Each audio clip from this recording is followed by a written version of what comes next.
What is LRS? అసలు LRS అంటే ఏమిటి? ఇది ఒక జనరల్ నాలెడ్జ్ వీడియో మన పర్చేస్ చేసే ప్లాట్స్ మీద. So first of all LRS అంటే ఏంటి తెలియాలి అంటే దానికంటే ముందు అసలు అప్రూవ్డ్ లేఅవుట్ అంటే ఏంటి అని తెలియాలి. జనరల్గా మనం నివసించే కాలనీ లేఅవుట్ అంటాం మనం మామూలుగా. ఇప్పుడు ఒక పీస్ ఆఫ్ ల్యాండ్, ఒక పీస్ ఆఫ్ అగ్రికల్చర్ ల్యాండ్ని ఈ ల్యాండ్ ఓనర్ అవసరం రీత్యా దీంట్లో రోడ్స్, ప్లాట్స్ ప్లానింగ్ చేసి ఇవి సోల్డ్ అవుట్ చేసేస్తే ఇందులో పర్చేజ్ చేసుకొని మామూలుగా మనం నివసిస్తుంటాం.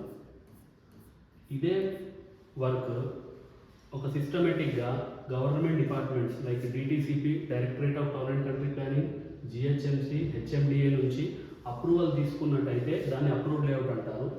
అలా కాకుండా డైరెక్ట్గా సెల్ఫ్గా ఒకవేళ ఆ ల్యాండ్ ఓనర్ కానీ ఎవరన్నా వేరే వాళ్ళు కానీ డెవలప్ యథేచ్ఛగా చేస్తే దాన్ని అన్అప్రూవ్డ్ లేఅవుట్ అంటారు. అన్అప్రూవ్డ్ లేఅవుట్లో ఉన్న ప్రతి ప్లాట్ కూడా ఎల్ఆర్ఎస్ పెనాల్టీ అమౌంట్ కట్టడానికి ఎలిజిబుల్. ఎందుకు అంటే ఎందుకు కట్టాలి పెనాల్టీ అమౌంట్ అనే విషయానికి వస్తే, అప్రూవ్డ్ లేఅవుట్లో మనం పర్చేజ్ చేసుకుంటే దాని స్క్రూటినీ ప్రాసెస్ ఎలా ఉంటుంది అంటే, ఫస్ట్ ల్యాండ్ ఎప్పుడైనా కానీ అగ్రికల్చర్ ల్యాండ్ ఫామ్లోనే ఉంటుంది. మనకు తెలుసు వ్యవసాయానికి వాడుకుంటాం జనరల్గా ల్యాండ్. దాన్ని ఫస్ట్ నాలా కట్టి non agriculture land assessment RDO ఆఫీస్లో, ఎంఆర్ ఆఫీస్లో కట్టి దాన్ని కన్వర్ట్ చేసుకుంటాం ముందు, దాన్ని నాన్ అగ్రికల్చర్ ల్యాండ్గా వాడుకోవడానికి. ఏది అప్రూవ్డ్ లేఅవుట్లో ప్రాసెస్ నేను చెప్తున్నాను. దాని తర్వాత అందులో ఏమన్నా గవర్నమెంట్ ల్యాండ్ ఉందా, లేకుంటే ఏమన్నా ల్యాండ్ లిటిగేషన్స్ ఉన్నాయా, ఇలాంటివన్నీ ఓవర్కమ్ అవుతాయి. నెక్స్ట్ ఏదైనా వాటర్ బాడీ ఎక్కడికి వెళ్తుందా, చెరువులు, నాలాలు, కుంటాలు, అలాంటివన్నీ కూడా స్క్రూటినీ చేయబడతాయి. నెక్స్ట్ ఫారెస్ట్, ఎన్విరాన్మెంటల్, ఎయిర్పోర్ట్, ఇలాంటి ఎన్ఓసీలు కూడా ఏదైనా అవసరం పడితే వాటిని కూడా స్క్రూటినీ చేయబడతాయి. ఇవన్నీ చేశాక ఫైనల్గా మళ్ళీ టెక్నికల్ గ్రౌండ్స్ మీద రోడ్ విడ్త్స్ ఎంత ఉండాలి, street lights, under ground drainages and park ప్లేస్లు, అలా అన్ని రకాల ఫెసిలిటీస్ కలిగించాకే డిపార్ట్మెంట్ వాళ్ళు అప్రూవ్డ్ లేఅవుట్ని శాంక్షన్ చేయడం జరుగుతుంది. దాంట్లో పబ్లిక్ కనుక్కుంటే ఎలాంటి ఇబ్బందులు లేకుండా ఆల్రెడీ అన్ని సర్వీసెస్ ముందుగానే ఉంటాయి కాబట్టి వాళ్ళకు ఇబ్బంది లేకుండా వాళ్ళు హౌస్ కన్స్ట్రక్షన్ చేసి నివసించవచ్చు. వేరే అన్అప్రూవ్డ్ లేఅవుట్లో వాళ్ళు జస్ట్ ప్లాటింగ్ చేసేసి కడీలు పెట్టి రోడ్స్ చిన్నగా, పార్క్ ప్లేస్లు పెద్దగా పెట్టకుండా యథేచ్ఛగా చేయడం వల్ల తర్వాత ఇందులో నివసించే వాళ్లకు చాలా ఇబ్బందులు ఫేస్ చేయాల్సి వస్తుంది.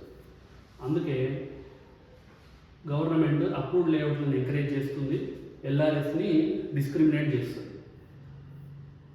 సో అసలు ఎల్ఆర్ఎస్ అనే స్కీమ్ స్లోగా అసలు హిస్టరీ చూసుకుంటే 2008లో ఆల్రెడీ ఇలా చేసిన పర్సెంటేజ్ ఆఫ్ లేఅవుట్స్ని రెగ్యులరైజ్ చేసుకోవడానికి గవర్నమెంట్ స్కీమ్స్ తీసుకొచ్చింది.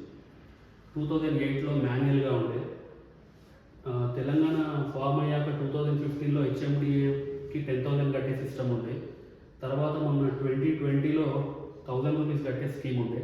ఇప్పుడు ప్రజెంట్ అవికి ప్రాసెసింగ్ చేసే ట్రెండ్ ఇప్పుడు నడుస్తుంది, ఇంకా పెండింగ్ అప్లికేషన్స్ని. అయితే అసలు ఎందుకు కట్టాలి అంటే, ఇలా అన్అప్రూవ్డ్గా, అనాథరైజ్డ్గా వెలిసిన లేఅవుట్లో ప్లాట్లకు పెనాల్టీ అమౌంట్ కట్టించుకొని ఆ అమౌంట్ని సపరేట్గా ఎస్క్రో అకౌంట్లో మెయింటైన్ చేసి ఈ వెంచర్ డెవలప్మెంట్కి, వాటి సర్వీసెస్కి డెవలప్ చేయడానికి వాడాలని జీవో చెప్తుంది. సో ఇది ఓవరాల్గా ఒక బ్రీఫ్ ఆఫ్ ఎల్ఆర్ఎస్. అసలు ఎల్ఆర్ఎస్ అంటే ఏంటి, ఎందుకు కట్టాలి అని అంటే ఇది దీని స్టోరీ అనమాట. సో సార్, ఎల్ఆర్ఎస్ చేయించుకోకపోతే ఏమన్నా ఇష్యూ అవుతుంది సార్ గవర్నమెంట్ నుంచి? సో చేయించుకోకుంటే ఇప్పుడు మీకు పర్మిషన్కి వెళ్ళినప్పుడు, ఇంటి పర్మిషన్కి వెళ్ళినప్పుడు ఎల్ఆర్ఎస్ మ్యాండేటరీగా కండిషన్ పెట్టారు. ఒకవేళ ప్లాట్ మీద లోన్కి వెళ్ళాలన్నప్పుడు బ్యాంక్ వాళ్ళు ఎల్ఆర్ఎస్ మ్యాండేటరీగా పెట్టారు. అలాంటప్పుడు మ్యాండేటరీ కాబట్టి పే చేసుకోవడానికి అవుతుంది. సో ఒకవేళ ఎల్ఆర్ఎస్ చేయించని ల్యాండ్ని సేల్ చేయొచ్చు సార్ వేరొకరికి?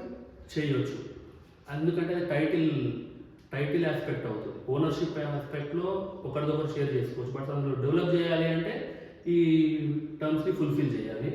అండ్ ఇంకో విషయము 2020లో ఒక చక్కగా ఒక సిస్టమ్ తీసుకొచ్చింది గవర్నమెంట్.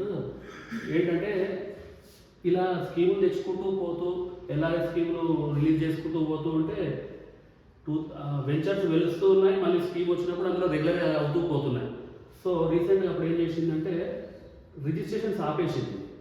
26 ఆగస్ట్ 2020 తర్వాత వచ్చిన ప్లాట్లు, అంటే అప్పుడే ఫ్రెష్గా ఫస్ట్ టైం రిజిస్ట్రేషన్ అవుతున్న ప్లాట్లు రిజిస్ట్రేషన్ చేయకూడదని ఆపేసింది. దాని ద్వారా ఇప్పుడు డెవలపర్స్ అందరూ కూడా కంపల్సరీ అప్రూవ్డ్ లేఅవుట్ వైపే దృష్టి సారించారు. ఎందుకంటే వాళ్ళకి రిజిస్ట్రేషన్ బేస్ అక్కడనే కట్ చేసేది కాబట్టి వాళ్ళ ఫోకస్ అంతా అప్రూవ్డ్ లేఅవుట్ మీద ఇవ్వాలని, ప్రాపర్ డెవలప్మెంట్, ప్లాన్ డెవలప్మెంట్ జరగాలని చెప్పి ఇంటెన్షన్.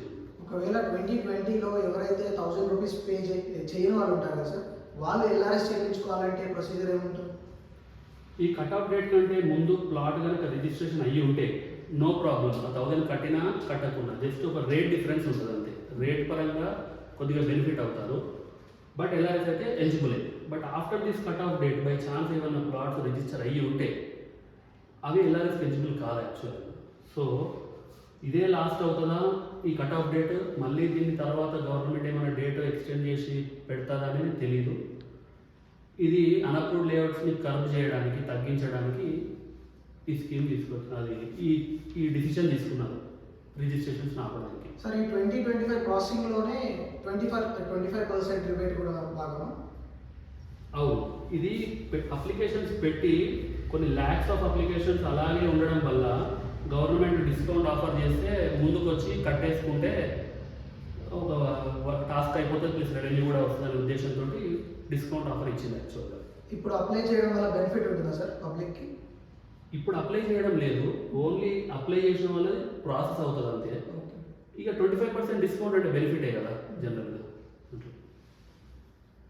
సో ఇది బ్రీఫ్. ఒకవేళ మీకు ఏదన్నా డౌట్స్ ఉన్నా ఎల్ఆర్ఎస్ క్లియరెన్స్లో కానీ ఉన్నా కానీ మీరు మా టీమ్ని కాంటాక్ట్ చేయవచ్చు.